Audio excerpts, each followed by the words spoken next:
Oke, mari kita mulai pembahasan ini. Selamat datang semuanya. Hari ini kita bakal membedah sebuah cerita yang jujur aja kelihatannya simpel banget.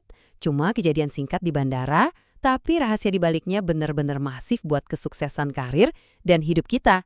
Kita bakal membedah sebuah kisah nyata yang super luar biasa.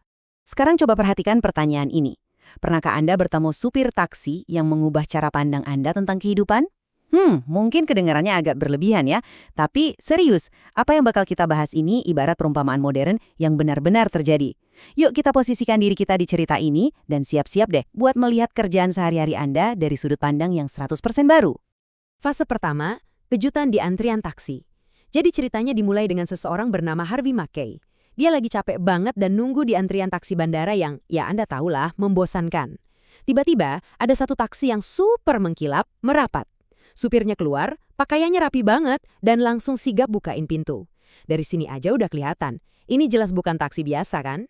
Nah, yang paling menarik dari sini adalah, coba perhatikan kalimat ini.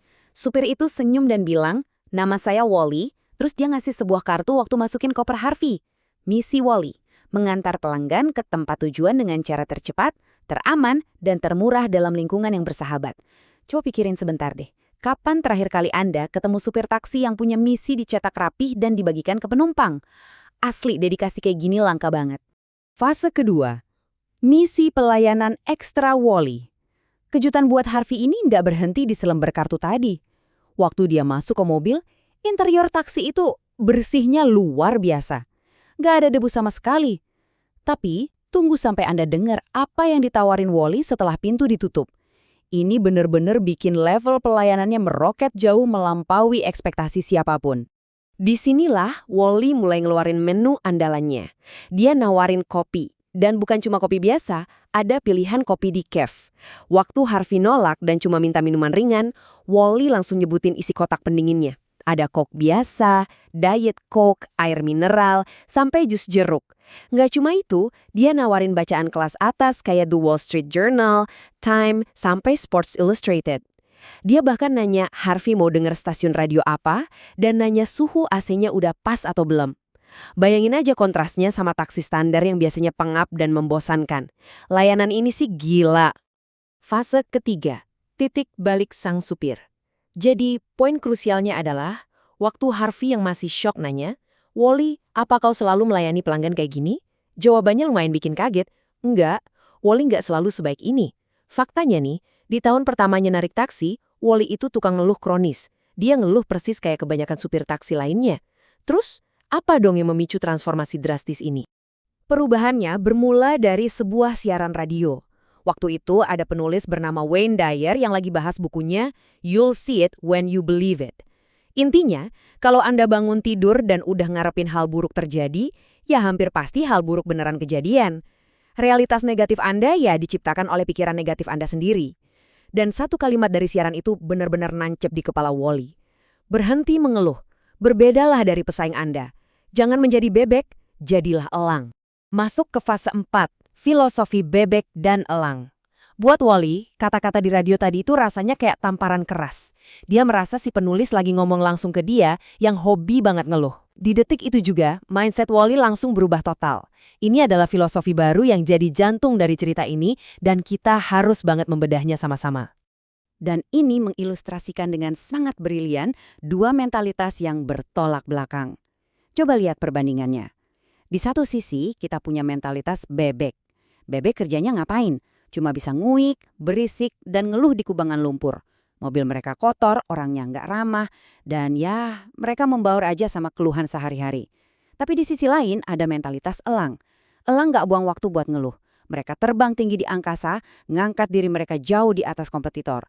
Mereka berani beda dan ngasih pelayanan yang benar-benar luar biasa. Tapi logikanya begini, Wally nggak mungkin mengubah semuanya dalam semalam kan? Dia bertransformasi pelan-pelan, selangkah demi selangkah. Pertama, dia mulai dari hal yang paling gampang, bersihin mobilnya. Kedua, dia ubah cara bicaranya jadi lebih ramah ke penumpang. Terus ketiga, dia mulai nambahin fasilitas-fasilitas ekstra tadi. Setiap kali penumpang yang ngerespon positif, Wally naikin lagi standar pelayanannya. Jadi ini tuh proses perbaikan yang berkelanjutan. Fase kelima, hasil nyata menjadi elang. Nah, kita harus sepakat soal satu hal. Semua omongan soal filosofi dan motivasi ini bakal percuma kalau nggak ada hasil nyatanya. Setuju? Jadi mari kita tinggalkan sebentar teori motivasinya dan kita lihat langsung gimana perubahan sikap ini ngasih hasil yang super nyata di dunia bisnis. Mari kita lihat bagaimana ini berkembang. Coba perhatikan lintasan pendapatan Wally ini.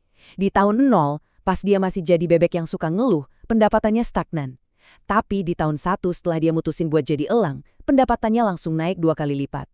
Dan masuk tahun kedua jadi elang, dia memperkirakan pendapatannya bakal meroket sampai 4 kali lipat. Bukankah itu menakjubkan? Dan yang bikin makin luar biasa, lonjakan pendapatan itu datang bareng fasilitas profesional yang nggak pernah dibayangin supir taksi lain. Wally sekarang udah nggak perlu lagi capek-capek ngetem di pangkalan. Kenapa?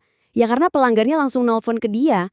Saking percayanya, pelanggan sampai ninggalin pesan di mesin penjawab kalau Wally lagi sibuk. Saking membludaknya permintaan, kalau dia nggak bisa jemput, dia ngelempar kerjaan itu ke teman-temannya. Dia pada dasarnya udah ngebangun layanan kelas atasnya sendiri. Fase terakhir, jadilah elang di bidangmu. Hal ini ngebawa kita langsung ke penerapan cerita ini buat hidup kita sendiri. Rahasianya itu sebenarnya sangat simpel.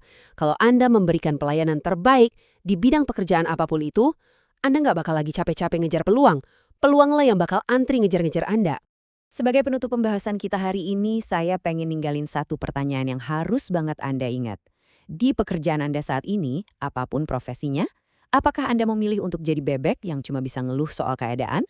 Atau apakah Anda berani ambil keputusan tegas untuk jadi elang yang terbang tinggi dan membedakan diri dari yang lain? Pilihan itu setiap harinya ada di tangan Anda sendiri.